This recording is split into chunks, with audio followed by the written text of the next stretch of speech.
Back out there and was looking full pads today. It was great to be out there, especially first day of full pads.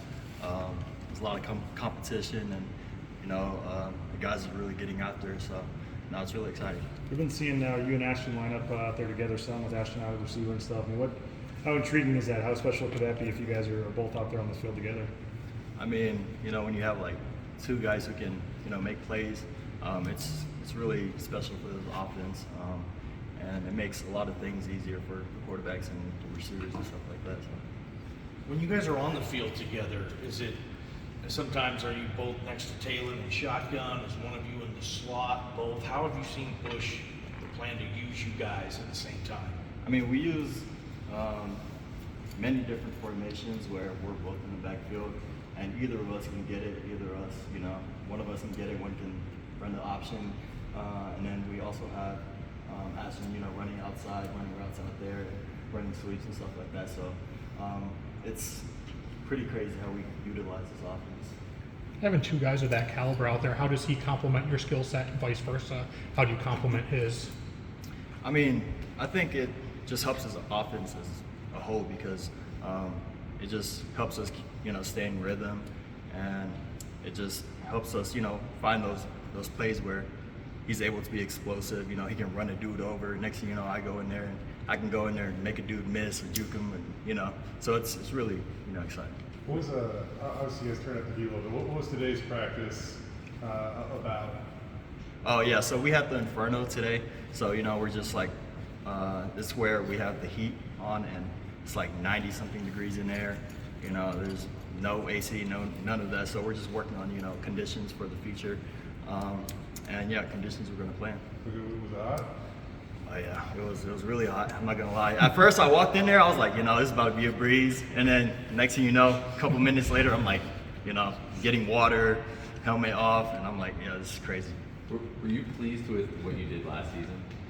I think it was a solid season. I think I can definitely do better in some things, especially looking at the pound game, being able to read off bounce looks, and just be able to just work on my pass pro and continue to build that up. Just especially in being physical up front.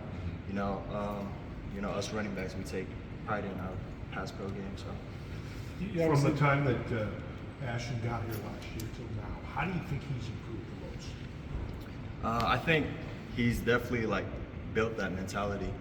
He's definitely matured in the game, and he's continue to take things seriously and his role seriously. So I think it's great for not just him, but also for this offense because he's really a guy that can go. You obviously made the decision to come back this year. I mean, just how much fun are you having, and how much you kind of embracing this chance again to be with your teammates and be out there? I mean, I cherish every moment with my teammates, especially just because it's my senior year, and you never know when it's your last time playing football. So I kind of just take that every day. This could be my last year. You never know. So just going out there and just continue to have fun with the boys. With you and Ashton both back, an experienced line, how good can this running game be this year?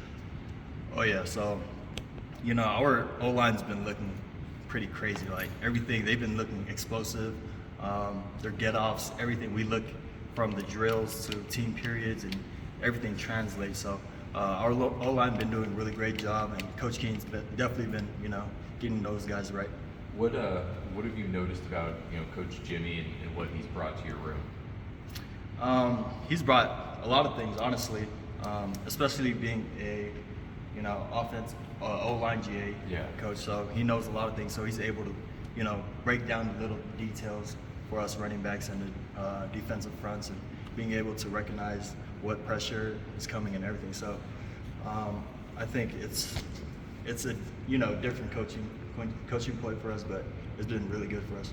Andy has talked a lot about the type bond that you share with Ashton, and mentioned that you guys have a unity group in the summer. Tell us more about the unity group and why you have Ashton in your group. Oh yeah, so we had first round, so it was all the leadership guys. They were able to pick.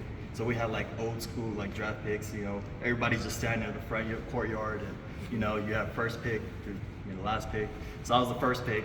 I was like, you know what? I already know who I'm going with. So ended up picking the coach first, which I went with Coach J. Mont. And then my second pick was Ashton. That was the first player. So I picked up Ashton. And then, yeah, from there it was raps because, you know, we whooped everybody in every competition. And yeah, it was great. When you look last year at how the defense was lined up with Green at quarterback, being able to run versus what you saw up front before it was Green in the last several years, you know, when Hank, when he's not a real runner. What changed for you guys, and how did it look different? I mean, just being able to use, you know, TG's like strengths and talents. You know, he's a guy who can make plays. He's a guy who can run 23 miles per hour. So just having him out there and being able to use that mid zone with the read off the backside, that definitely changed, you know, everything during the season. Because that was our main play, and we ran that play, I don't know how many times, but it was a lot. I mean, did they lay back more? Did they overcommit? What would a defense do with him versus somebody that would? I mean, you have a DN as a read, so it makes him definitely on his toes a lot, just because, you know, he's like, all right, am I gonna stay on the quarterback? Am I gonna run and bull rush and tackle the running back, and then TG just pulls it? So, you know, either way, he's gonna be in a bind. So he just has to make that decision. What are your first impressions of Breezy? That guy's pretty fast. He can run. You know, what did he run? Like a 10.5, something like that. But yeah, he's pretty fast.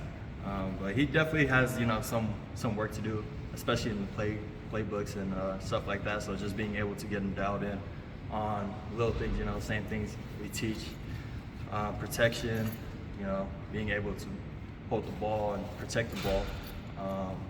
But yeah, I think he's going to be a solid player here. So. What was your reaction when you first saw James's the scar on his leg?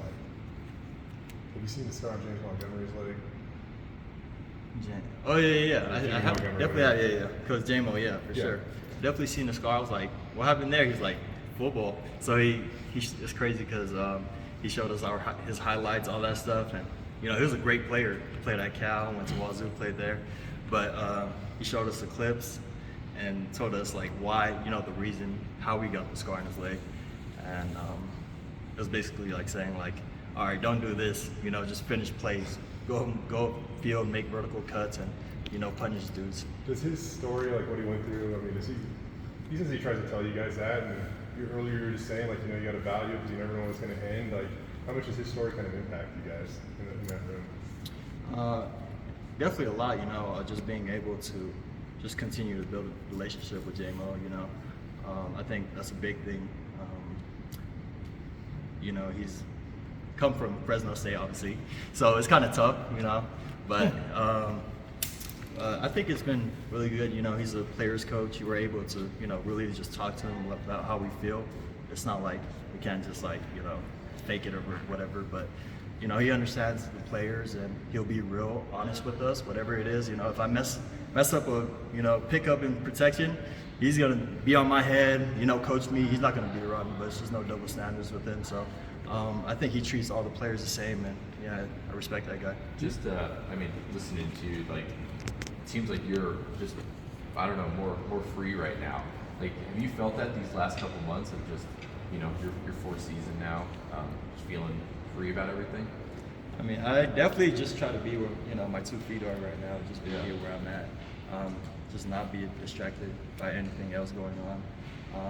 And yeah, I just feel like I, you know, got to just continue to cherish moments like this and just be, you know, a guide and a leader for the younger guys, and yeah, for guys like Breezy.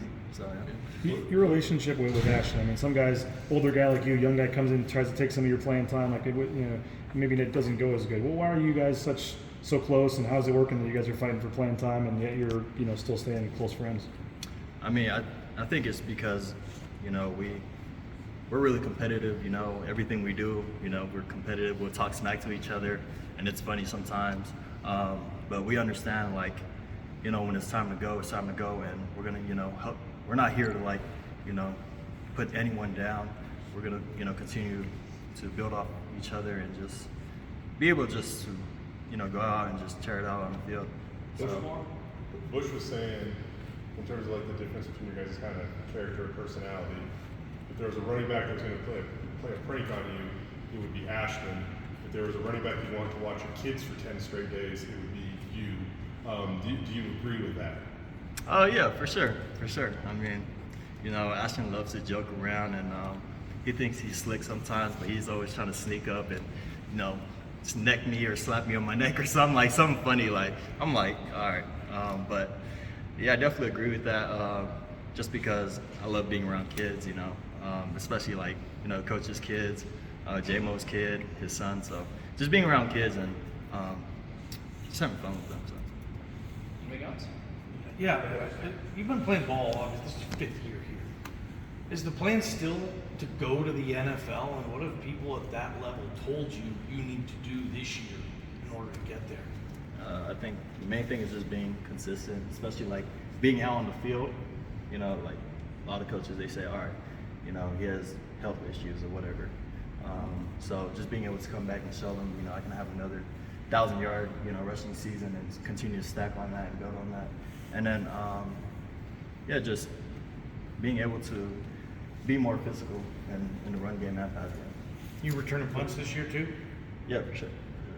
George, if both you and Ashton find this perfect balance of complementing each other, like what are you guys capable of as a duo? I think it's going to be really explosive, dynamic duo if we're able to just, find our roles and strive off of that.